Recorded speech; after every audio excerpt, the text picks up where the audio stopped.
হাটবাজারে সরকার নির্ধারিত দামের অনেক কম দামে বিক্রি হচ্ছে ধান, এতে ক্ষতিগ্রস্ত হচ্ছেন প্রান্তিক কৃষকরা। এই বিষয়ে বিস্তারিত জানাতে ঘোড়াধাপ হাট থেকে যুক্ত হয়েছেন সহকর্মী মাজেদুর রহমান।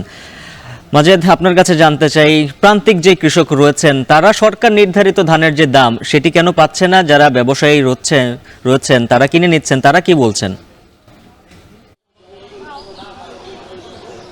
হ্যাঁ উজ্জ্বল, আপনাকে বলে রাখি প্রথমে যে বগুড়া সহ আশপাশের যে জায়গাগুলো রয়েছে সেই জায়গাগুলোতে কিন্তু বড় ধান ওঠা শেষ হয়ে গেছে এবং হাট বাজারে কিন্তু প্রচুর ধানের সরবরাহ হয়েছে।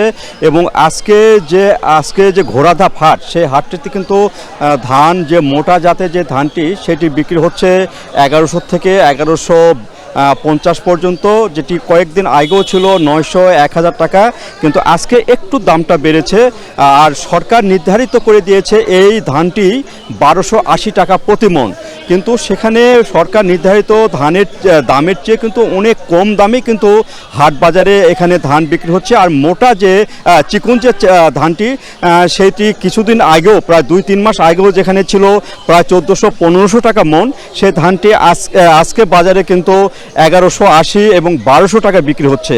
অর্থাৎ কয়েকদিন আগে যেটি ছিল সেখান থেকে কিন্তু দামটা অনেক কম দামে বিক্রি হচ্ছে।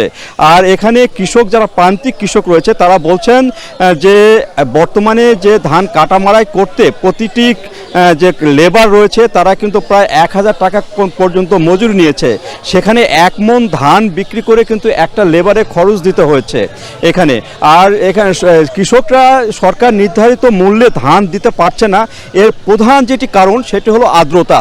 এখানে সরকার আমাদের নির্ধারণ করে দিয়েছে 14% আর্দ্রতায় ধান সংগ্রহ করতে হবে, কিন্তু কোনো কৃষকের এমন কোনো চাতাল নেই কিংবা ধান শুকানো ড্রায়ার কিংবা বড় ম্যাট টাইপের নাই যে সেখানে তারা ধানটা শুকিয়ে সরকারকে দিবে।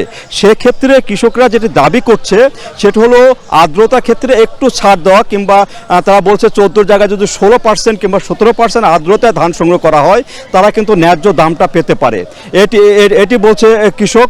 আর এবারে যে সরকার চাল সংগ্রহ করবে প্রায় 12 লাখ মেট্রিক টন এবং ধান সংগ্রহ করে 5 লাখ মেট্রিক টন, সেখানে বগুড়াতে যে লক্ষ্যমাত্রা নির্ধারণ করা হয়েছিল 11,000 মেট্রিক টন ধান, সেখানে মাত্র 1500 মেট্রিক টন ধান সংগ্রহ হয়েছে। এবং চালের যে 55,000 মেট্রিক টন চাল সংগ্রহের কথা, সেখানে 18,000 মেট্রিক টন চাল সংগ্রহ হয়েছে। তো এইভাবে কিন্তু ধান সংগ্রহ চলছে এবং হাট বাজারে যে বেচা কিনা সেটি চলছে। তো এই ছিল উজ্জ্বল আমার কাছে বগুড়া ঘোড়াধাপ হাট থেকে সর্বশেষ।